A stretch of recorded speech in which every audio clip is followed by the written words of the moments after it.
Hi, my name is Rick Bloodworth, and today is day 39 of the 90-day study through the New Testament. The study for today is going to be from Acts chapter 23 to Acts chapter 25, and it involves the events that had occurred to Paul, the apostle, after the riot that we read about in Acts chapter 21 and 22. Well, in Acts chapter 23, Paul is brought before the high priest of the Jews, and he's questioned, and the Sanhedrin apparently is there. The Sanhedrin is a Jewish council. It's made up of priests, Pharisees, and Sadducees. The Pharisees and Sadducees are really opposing factions within the Jewish religion at this time.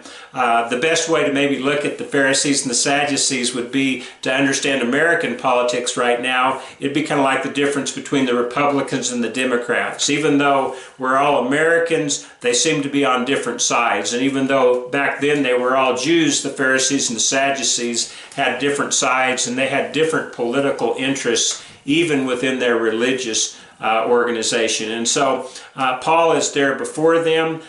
He starts giving a defense, and another riot breaks out. It's so severe there that the Roman soldiers step back in and rescue him. They're afraid he's going to be torn apart, and they bring him in.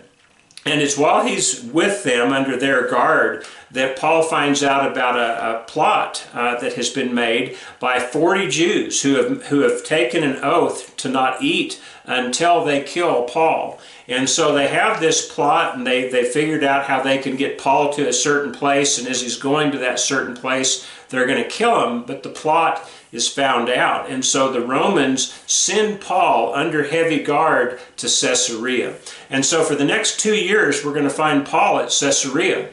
He's at first going to appear before the governor Felix, and he's going to have opportunity from time to time to talk to Felix about Christianity. So it's an amazing opportunity, and it's interesting to look at the Apostle Paul, because it doesn't matter what's happening, whether he is able to go into a synagogue and preach, or into a town and preach, or even when he's in prison, he still preaches. And so he really does do his very best to further the work of the church. And so here he is in Caesarea. He goes before Felix occasionally. He's technically under arrest in the Roman Praetorium is what they call it. But Felix has given orders that he have certain liberties, and he's also has told the soldiers to let Paul's friends come and tend to any needs that he may have. So there's a great amount of freedom as Paul is here. And Paul is essentially held for 2 years until the governorship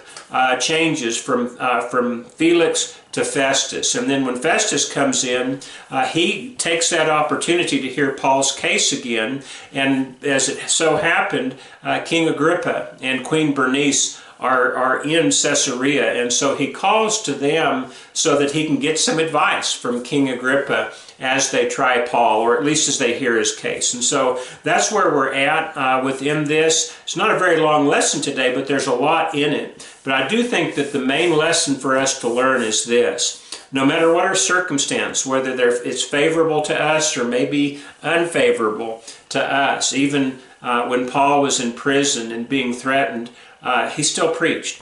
And the idea behind that is that we can still be Christians, whatever is going on in our life. It's not always easy, but God expects us to remain not only faithful to Him, but also to be trying to help other people so that they can become Christians as well, and so someday be saved and with God for all eternity. Well, again, that's the lesson for today. Not a real long one, but a powerful one. As you read through these 3 chapters, I think you'll see what I mean. Anyway, hope your study goes well today, and I hope we'll see you tomorrow.